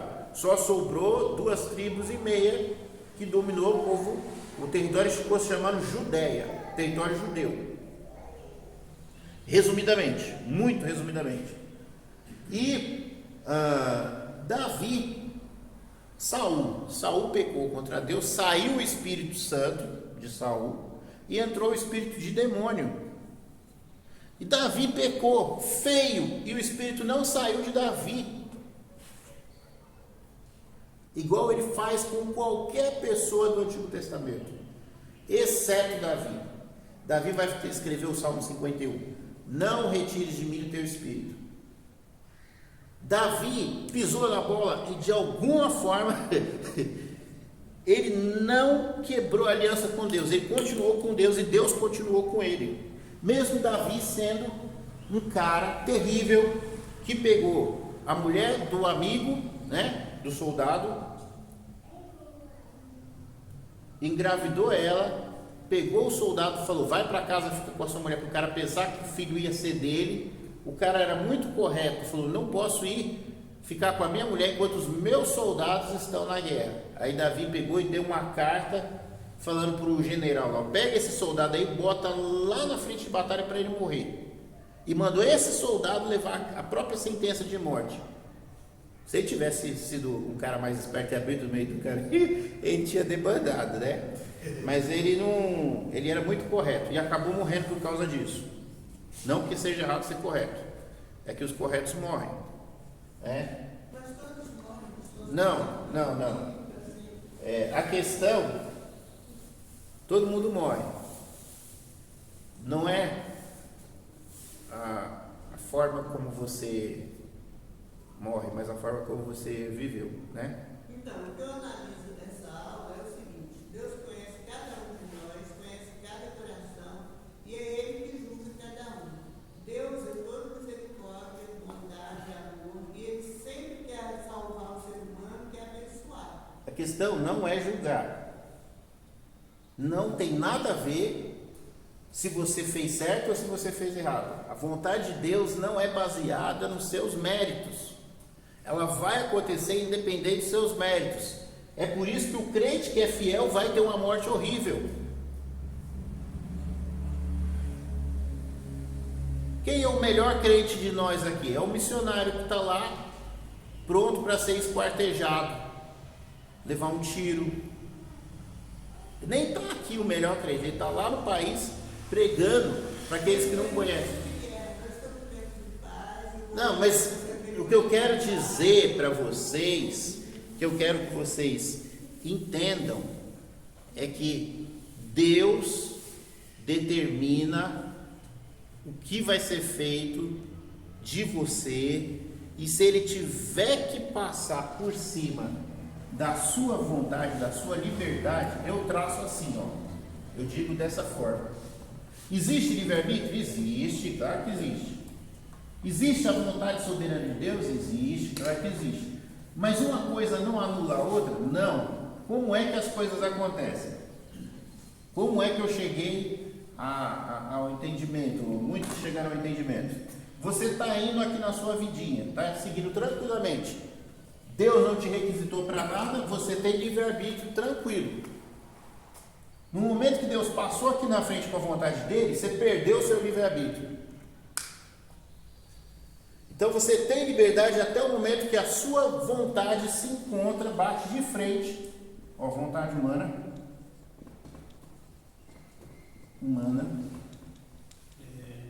vontade divina. Quando a sua vontade cruza com a vontade de Deus, certo? O que acontece? Prevalece a vontade de Deus, tá? Então você é requisitado. É igual naqueles filmes lá. Chega lá, os 2 homens de preto na porta da sua casa e fala: Samuel, seu país precisa de você. A partir dali não importa se você é ricaço, se você está fazendo algum projeto de câncer, você é um médico que está trabalhando num projeto de câncer, ele vai te levar para onde ele quiser e você vai ter que trabalhar com o governo, tá? Então isso aí nos filmes é desse jeito, e Deus é assim. Na hora que Deus pegar e falar, agora você vai fazer a minha vontade, esquece sua liberdade, seus gostos, seus desejos, acabou, já era. Ele mandou você ir lá para a África, você vai, acabou, não tem discussão, tá? Alguém quer falar alguma coisa? Eu queria falar aí, essa questão aí, aquela questão dos discípulos, né? Como Jesus falou lá sobre João, aí eles falaram, por que João é o escolhido e ele pode viver mais do que nós? Sim. Né? E Jesus falou, não é da sua conta. Bom, se fosse nos dias de hoje, ele ia falar, não é da sua conta. Ele falou, a você não interessa saber. Mas literalmente não é da sua conta. Não é da sua conta, não é da sua conta. Eu faço o que eu quero fazer com o João, né? Aí você vai ver a história, quem que durou mais do que os outros discípulos? Sim. Foi João. Até Paulo morreu com o meu interior. Que morreu velho. E aí a gente pode querer justificar isso e falar, não, esse João era um molequinho, certo? Talvez aí, vamos chutar, vamos imaginar um filme. João devia ter lá, vou chutar, não quer dizer nada disso.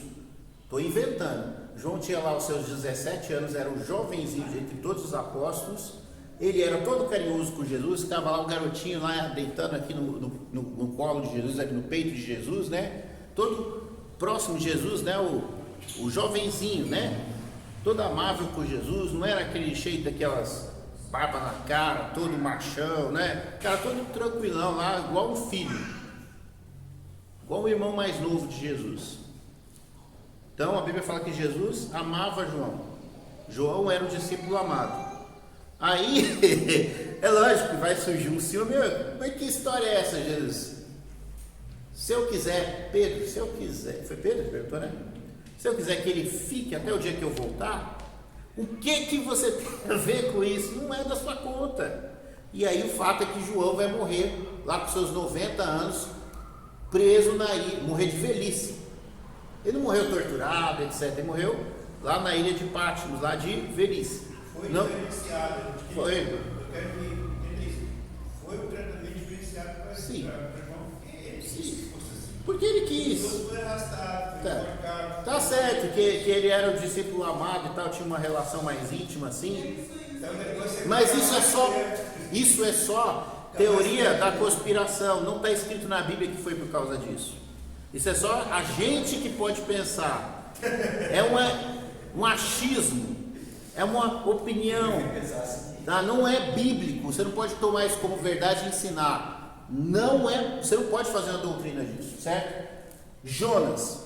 Não, mas Não, vamos parar. Vamos para Jonas. Não. É que Jesus é Deus, Ele é soberano, e a vontade dele é que permanece. Sim. E a vontade dele permaneceu sobre Sim. sobre João e sobre os outros apóstolos. É a vontade Sim. dele. Sim. Porque Jesus não mudou nada para te dar isso. Sim, não, isso aí não importa.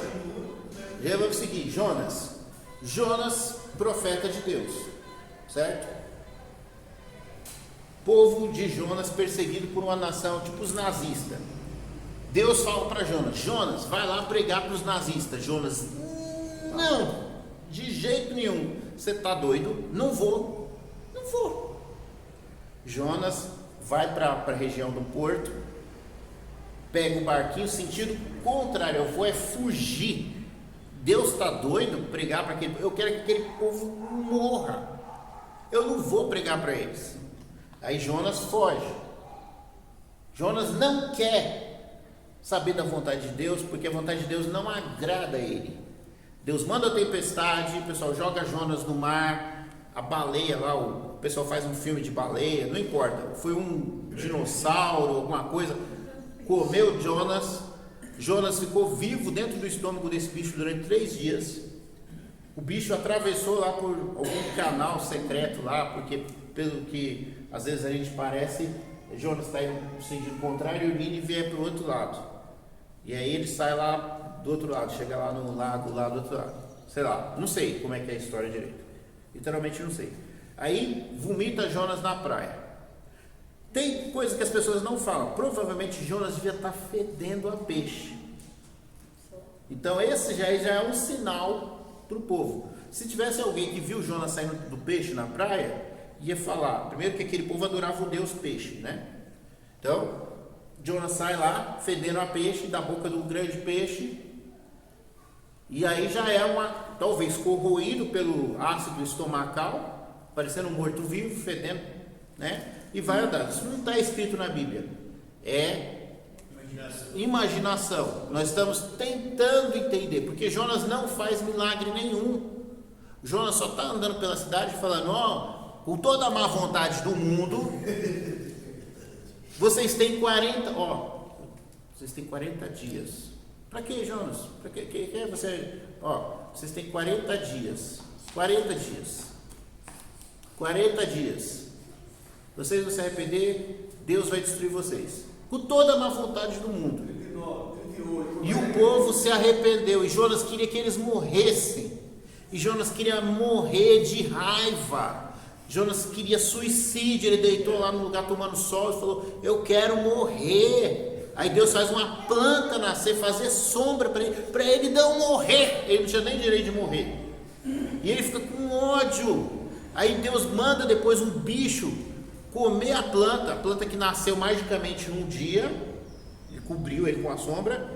Depois o bicho vai lá e come. Aí Jonas fica com mais ódio ainda, querendo morrer mesmo, porque a planta foi. Aí o Deus fala: você tem misericórdia da planta, que você não fez nada para ela nascer, ela nasceu aí de graça, e você não se preocupa que lá tem criança, que tem gente que não sabe decidir, sabe o que é a mão esquerda e o que é a mão direita.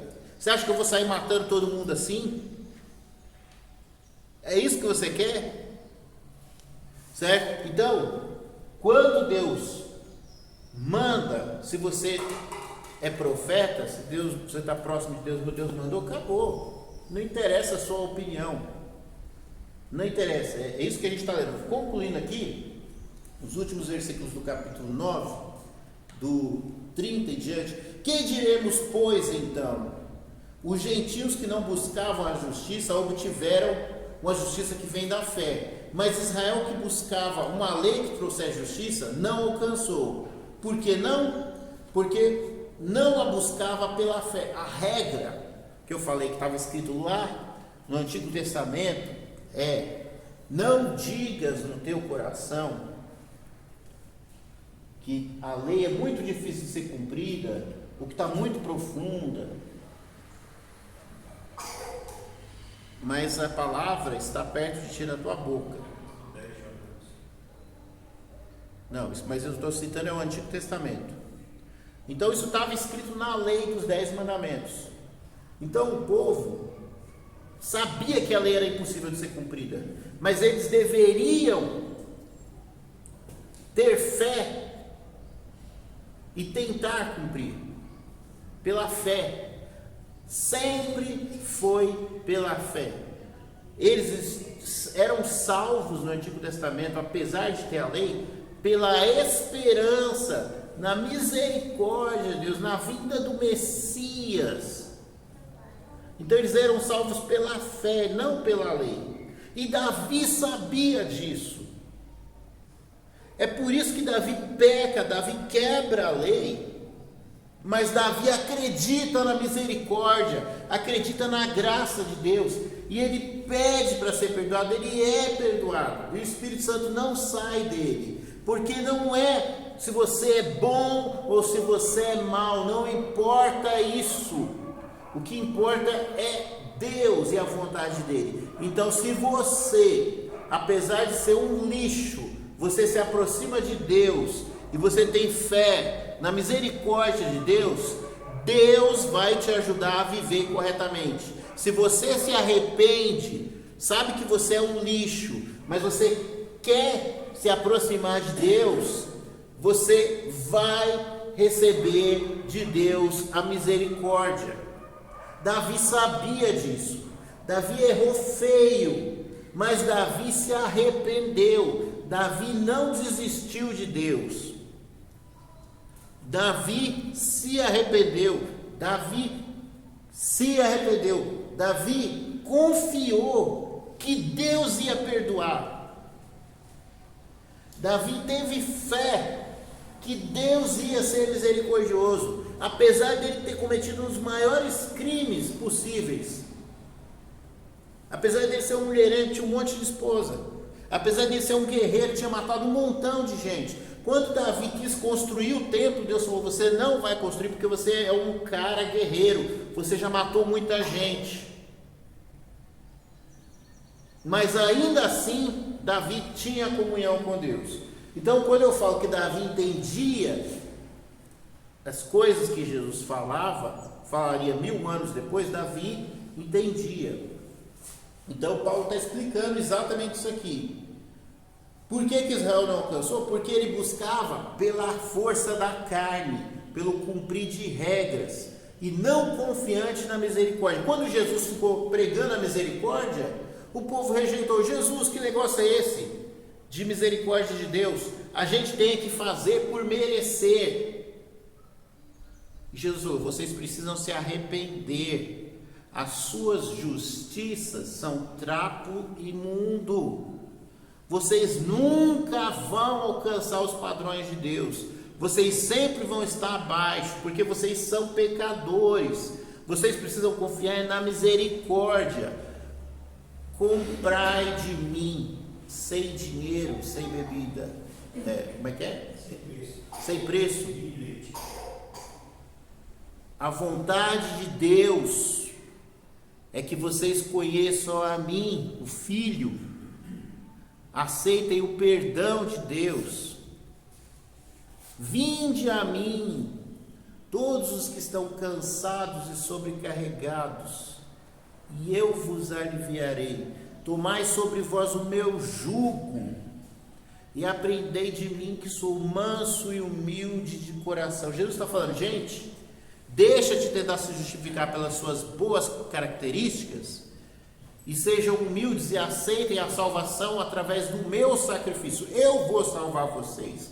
Se vocês reconhecerem que eu sou o suficiente para salvar vocês, vocês serão salvos. Se vocês tiverem fé no meu sacrifício, não é pelas obras que vocês fazem, se vocês são bons ou se vocês são maus. Os samaritanos entenderam isso. Os publicanos e pecadores entenderam isso, que eles nunca vão ser dignos. Mas vocês são os tolos arrogantes que acham que podem merecer alguma coisa de mim. Vocês vão ser destruídos. E foi o que aconteceu. Então, humildade, reconhecer os pecados, ter fé e aceitar o sacrifício, que a salvação vem em Jesus. Graça somente. Mas justificados, pois, pela fé, temos paz com Deus por meio de nosso Senhor e Salvador Jesus Cristo. É pela fé, não é se você é uma boa pessoa ou não, é pela escolha de Deus. Você tem que conseguir que Deus escolha você. Como está escrito: pois conheceu uma pedra de tropeço, uma rocha de escândalo, que era Jesus. Quem nela cair vai ser, destruído. E aquele que cair, sobre que ela cair, também vai ser esmagado, envergonhado. Então, Jesus confrontou a religião, a religiosidade. Ele encarou as pessoas na sua hipocrisia. Vocês estão querendo ser o que vocês não podem ser. A lei é que por trás, nas entrelinhas, Jesus estava querendo dizer isso. A lei é dada para vocês, para provar para vocês que a única solução sou eu, a misericórdia de Deus, que vocês não vão conseguir cumprir a lei, que vocês precisam de mim. A lei é para isso, e vocês não estão querendo entender, que vocês precisam da graça, da misericórdia de Deus, que vocês precisam ter fé. A lei é para que vocês vejam que a única esperança de vocês é ter fé. Que esperança e fé é a mesma coisa, né? Eles tinham Né? Aí, por exemplo, como eu já teve aula que eu expliquei, a palavra fé para eles, emuná, fidelidade, posicionamento firme, poderia ser mal interpretado. Eles poderiam entender que era fidelidade, né? Simplesmente ser fiel aos seus contratos, ser correto. Também, tá certo isso. Mas essa fidelidade, esse posicionamento é nunca largar mão, apesar de. Jó, a questão não era Jó. A questão não era Jó. Jó era correto, era Deus que estava errado. Deus que estava errado. Vocês estão entendendo como que é a história de Jó? Jó poderia falar assim para Deus: Deus, que história é essa? Eu sempre te servi, por que está dando tudo errado na minha vida? Por que de repente você me abandonou?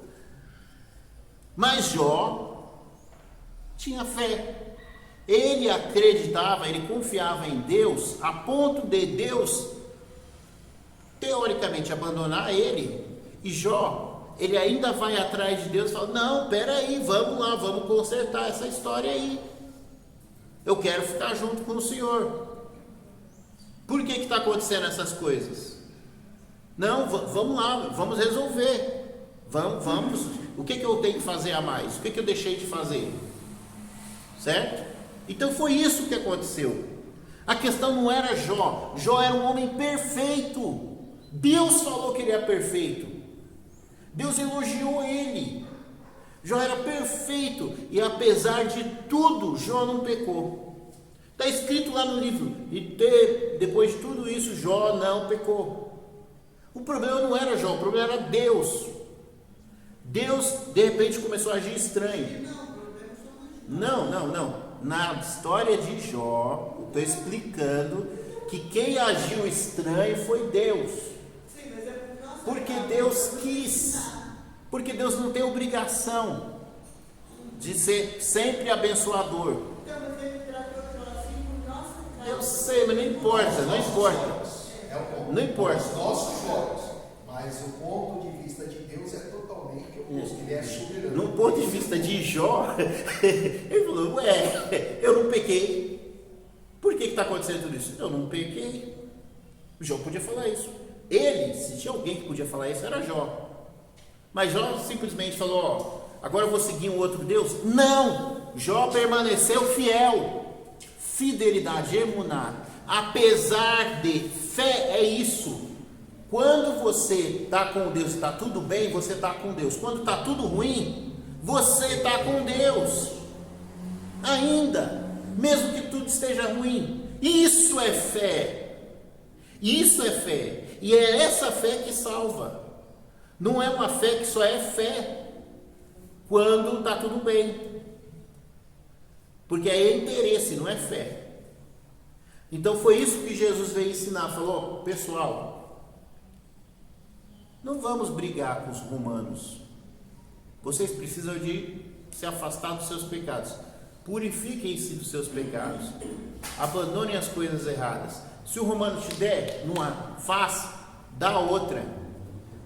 Sofra humildemente, porque o castigo é justo. Deus impôs. Não é para poder vocês brigarem. Calma, vai dar tudo certo. Sejam obedientes, vai dar tudo certo.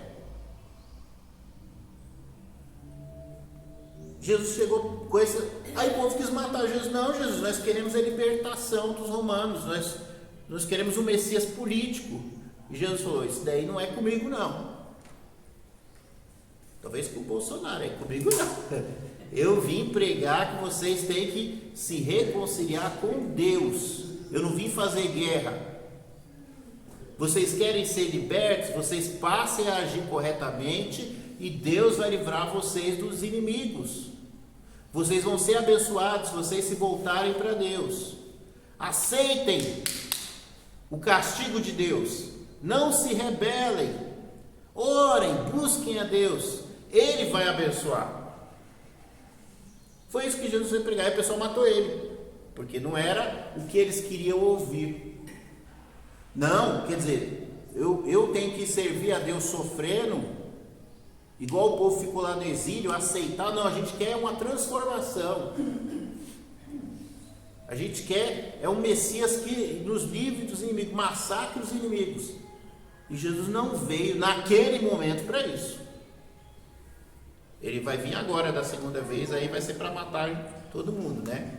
Mas naquele momento, ele veio pregar o arrependimento dos pecados.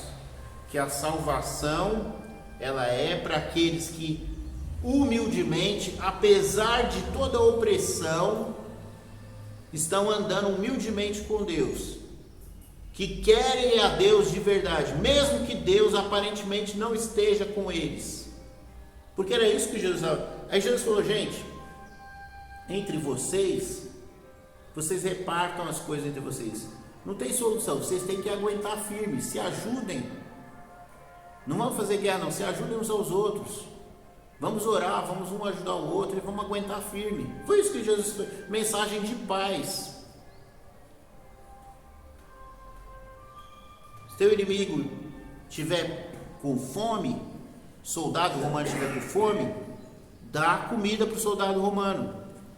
Se ele tiver sede, seja uma pessoa boa diante de Deus, apesar do que o romano veio lá para te assaltar, para te bater, para te espancar. Aguenta firme, seja correto. Foi essa a mensagem de Jesus. Então vamos orar, porque já estourou bastante tempo, né? Senhor, muito obrigado por tudo, apesar de nós não entendermos, muitas vezes não concordarmos com as tuas vontades, que o Senhor nos ajude a caminharmos com o Senhor, mesmo que seja pelos lugares difíceis, Senhor, sem perdermos a esperança de que o Senhor, que o importante é termos a Ti como Deus, não importa se tem sol, se tem chuva, que nós estejamos firmes contigo, e que o Senhor abençoe a nossa nação, abençoe o nosso povo, nos liberte dos nossos inimigos e tenha misericórdia de nós. Que o Senhor nos ajude a nunca nos afastarmos de Ti, não importa o que venha sobre nós, mesmo que nós tivermos que ser mortos por causa do Teu nome, que nós nunca neguemos a fé em Ti. É isso que eu te peço e te agradeço em nome de Jesus. Amém.